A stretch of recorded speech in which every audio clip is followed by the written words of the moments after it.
स्वामी विवेकानंद ने कहा है कि जब भी आप कोई कार्य करते हैं उसमें अपनी आत्मा डाल दो, बाकी सब चीजों को छोड़ दो। और हुनर तो यहां सब में होता है, किसी का छिप जाता है और किसी का छप जाता है।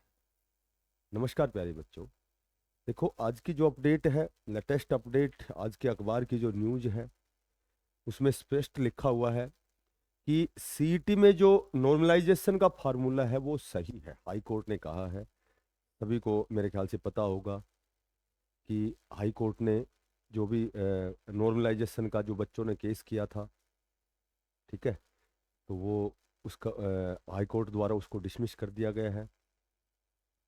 तो उन्होंने कहा है कि देखो, एक तो बच्चे, हालांकि एचएसएससी आयोग माननीय चेयरमैन साहब ने बच्चों से सजेशन मांगे थे।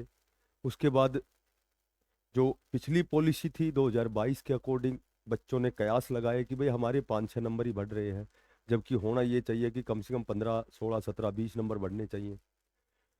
तो अब हाई कोर्ट द्वारा स्पेशल कहा गया है कि भाई ये केवल पॉसिबिलिटी है कि एचएसएससी कौन से नॉर्मलाइजेशन का प्रयोग करेगी, ठीक है। जब तक रिजल्ट नहीं आता है तब तक नहीं कह सकते कि भाई 15 नंबर बढ़ेंगे, 10 नंबर बढ़ेंगे। तो ये केवल ओनली एक संभावना के ऊपर, इस पर कुछ नहीं हो सकता। तो जब आपका रिजल्ट आएगा उसके बाद भी आप यहाँ आ सकते हो। यदि आपको कहीं थोड़ा सा डाउट होगा, कहीं न कहीं कोई आशंका होगी कि हमारे नंबर इतने बढ़ने चाहिए थे, तो वो बाद की बात है। फिलहाल एचएसएससी को अपना रिजल्ट जारी करने दो, और जो भी होगा उसके बाद में देखेंगे। तो इस तरह की बातें हुई थी, ठीक है। तो सीईटी में नॉर्मलाइजेशन जो फॉर्मूला है वो सही हाई कोर्ट द्वारा कहा गया है। हरियाणा में ग्रुप सी भर्ती के लिए आयोजित सीईटी के रिजल्ट में नॉर्मलाइजेशन फॉर्मूला लागू करने के खिलाफ दायर याचिका को पंजाब एवं हरियाणा हाई कोर्ट ने खारिज कर दिया है। मामले पर मंगलवार को जस्टिस संदीप मोदगिल ने सुनवाई की। रोहतक निवासी पवन कुमार और अन्य अभ्यर्थियों की ओर से दायर याचिका में कहा गया कि नॉर्मलाइजेशन फार्मूला लागू करने से रिजल्ट प्रभावित होगा और कई योग्य अभ्यर्थियों के साथ न्याय नहीं होगा। एचएसएससी के चेयरमैन ने बताया था कि इस बार परीक्षा के रिजल्ट में नॉर्मलाइजेशन फार्मूला लागू होगा। देखो, नॉर्मलाइजेशन फार्मूला तो लागू होगा, क्यों होगा? क्योंकि 4 शिफ्ट हुई है। किसी भी एग्जाम में जब 3-4 शिफ्ट होती है तो जाहिर सी बात है परीक्षा का जो लेवल है, स्तर है, वो सेम नहीं होता है। तो नॉर्मलाइजेशन तो पहले ही कमिटमेंट कर दिया गया और पहले भी हुआ है। अभी तो अब की बार तो ऐसा नया नहीं है, क्योंकि पहले भी ऐसा होता रहा है।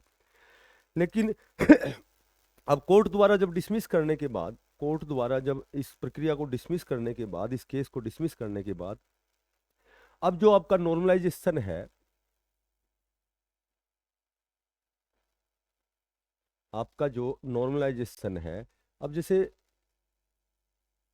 अगर कोर्ट में ये मामला डिसमिस नहीं होता तो फिर उसके आदेशानुसार, कोर्ट के आदेशानुसार हो सकता है एसएससी की तर्ज पे हो सकता है आरआरबी की तर्ज पे हो, या कोई और संस्थान की, जो भी संस्थान जो करती है नॉर्मलाइजेशन की प्रक्रिया। राजस्थान आरपीएससी कुछ और करती है, ठीक है। कुछ परसेंटाइल वाला भी होता है, कुछ नॉर्मलाइजेशन मेन एग्जाम का अलग होता है, प्री एग्जाम का, तो वो चीज़ें अलग अलग प्रभावित होती हैं।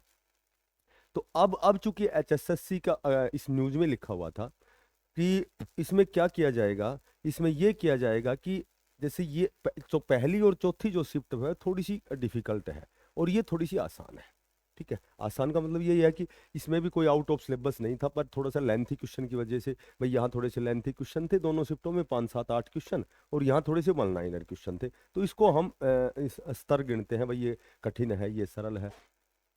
तो यहाँ क्या होगा कि यहाँ एवरेज स्कोर निकाला जाएगा। जैसे इनका एवरेज, इन दोनों का एवरेज स्कोर निकाला जाएगा। मान लो एवरेज स्कोर यहाँ बनता है 65 बनता है, ठीक है। यहाँ पहली शिफ्ट का जो एवरेज स्कोर है, यहाँ बन गया मान लो 55 बन गया, यहाँ बन गया मान लो 60 बन गया, वैसे फॉर एग्जाम्पल। तो इन दोनों शिफ्टों को इन दोनों के बराबर किया जाएगा। जिस हिसाब से इसकी जो अखबार की जो न्यूज़ की जो लैंग्वेज थी, जो मैंने पढ़ी है, थोड़ा सा अध्ययन किया है, तो वो ऐसा होगा कि इनके जो एवरेज स्कोर है इनको बराबर कर दिया जाएगा। हो सकता है कि यहाँ यहाँ मान लो 65 है, ठीक है, यहाँ मान लो 60 है, यहाँ यहाँ बनते हैं मान लो 55 बनते हैं, ठीक है, और यहाँ बनते हैं मान लो 52-53 बनते हैं। तो इस तरह से मान लो ये एवरेज स्कोर निकाल दिया चारों शिफ्टों का। तो अब इसको, इन चारों को इसके बराबर किया जाएगा, 65 के बराबर। तो यहाँ यहाँ जैसे मान लो 10 नंबर दे दिए, यहाँ 5 नंबर दे दिए, यहाँ यहाँ मान लो 7 और 5 12 नंबर दे दिए। तो इस तरह से उसकी अखबार की लैंग्वेज थी जो मैंने पढ़ी थी कि इसको एवरेज स्कोर बनाया जाएगा। जैसे ये सबसे जो सिंपल, जहाँ जिस जिस शिफ्ट का सबसे ज़्यादा स्कोर बनता है उसके अकॉर्डिंग उन तीनों को किया जाएगा। ठीक है। तो इस तरह का, चूंकि ये एलिजिबिलिटी टेस्ट है, तो उसमें इस प्रकार की प्रक्रिया ही शायद, जहाँ तक मुझे जानकारी है, सुनने में आया है कि जो नॉर्मलाइजेशन आपका होगा वो कैसे होगा, वो जो इस तीसरी शिफ्ट है जो सबसे आसान बताते हैं, इसका जो एवरेज स्कोर निकाल करके और इन तीनों को इसके बराबर किया जाएगा। ठीक है। अच्छा, अब चूंकि अब तक बार बार बच्चे सोच रहे थे कि भाई करेक्शन पोर्टल कब खुलेगा। पिछले सप्ते में भी ऐसा हुआ था कि 2 दिन के अंदर होगा। विधानसभा सत्र के दौरान भी इस तरह की बातें हो रही थी कि भाई अब करेक्शन पोर्टल पहले खोला जाएगा, उसके बाद आपकी आंसर की जारी होगी और फिर आपका रिजल्ट, जो फाइनल रिजल्ट है, वो घोषित होगा। तो ये जब डिसमिस हो चुका है ये केस, तो अब संभवतः आज या कल आपका जो करेक्शन पोर्टल खोला जाएगा। एक आध दिन बाद में फिर आपकी जो ऑब्जेक्शन वाले जो क्वेश्चन है उसके अकॉर्डिंग आपकी रिवाइज आंसर की होगी, और उसके बाद आपका रिजल्ट जो है वो निर्धारित होगा, या फाइनल लिस्ट जो आपकी जारी होगी। और उसके बाद फिर डे बाय डे आपकी हरियाणा पुलिस की भर्ती स्टार्ट होगी। एचएसएससी डी ग्रुप की का नया नोटिफिकेशन आएगा, टेक्निकल की भर्तियां होंगी। उसके बाद और भी जो सी ग्रुप की बड़े स्तर पर जो भी सीटें वैकेंट हैं, विभागीय स्तर पर आपकी जो रिक्रूटमेंट जारी होंगे, वो प्रक्रिया आपकी स्टार्ट होगी। ठीक है। तो लगभग जहाँ तक मैं समझता हूँ आपका नॉर्मलाइजेशन का सिस्टम ये रहेगा। ठीक है। बाकी जब भी कोई नई अपडेट आती है फिर मिलते हैं आपसे। तब तक के लिए सभी बच्चों को बेस्ट ऑफ लक। धन्यवाद। राम राम।